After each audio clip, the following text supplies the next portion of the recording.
नमस्कार दोस्तों आजाद समाज पार्टी के मुखिया और नगीना के सांसद चंद्रशेखर बड़ी मजबूती के साथ दलितों की आवाज उठाते हैं।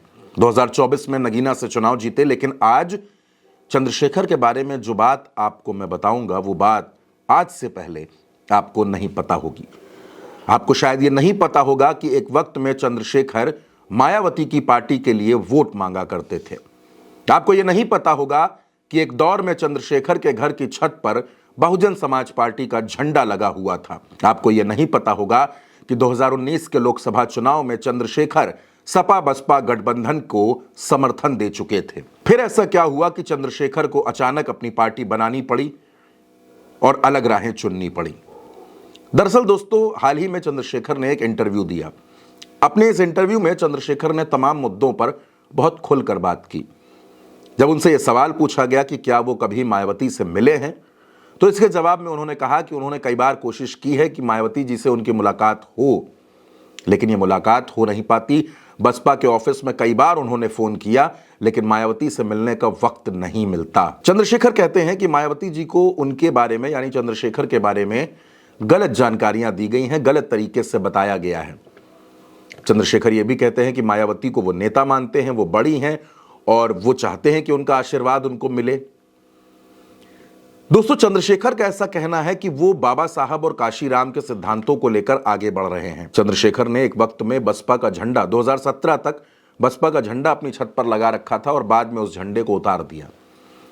सवाल यह है कि आखिर कौन है जो चंद्रशेखर को मायावती से मिलने नहीं दे रहा?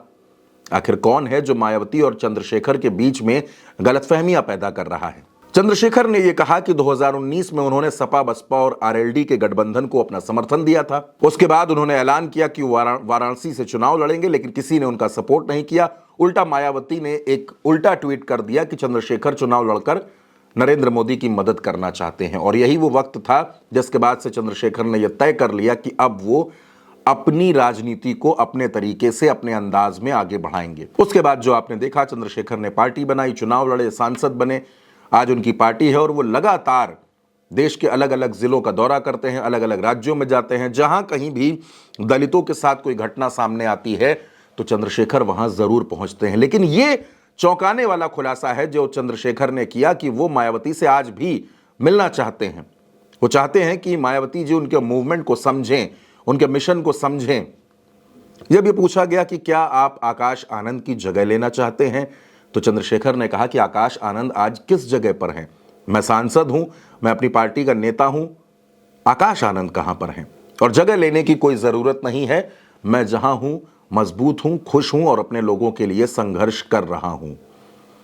दोस्तों, चंद्रशेखर ने इस पूरे इंटरव्यू में तमाम अलग अलग मुद्दों पर बातचीत की, लेकिन मायावती को लेकर जो उन्होंने कहा कि वो मायावती को नेता मानते हैं, मायावती से मिलना चाहते हैं, उनका आशीर्वाद चाहते हैं, ये भविष्य में एक नई इबारत जरूर लिख सकता है। अगर चंद्रशेखर और मायावती की मुलाकात हो गई और दोनों नेता एकजुट हो गए तो ये उत्तर प्रदेश की राजनीति में एक बहुत बड़ा समीकरण बन सकता है। तो दोस्तों, ये खबर आपको कैसी लगी और इस खबर के बारे में जो कुछ भी आप कहना चाहें कमेंट बॉक्स में जरूर कहिएगा और हमारे चैनल को सब्सक्राइब करना बिल्कुल मत भूलिएगा।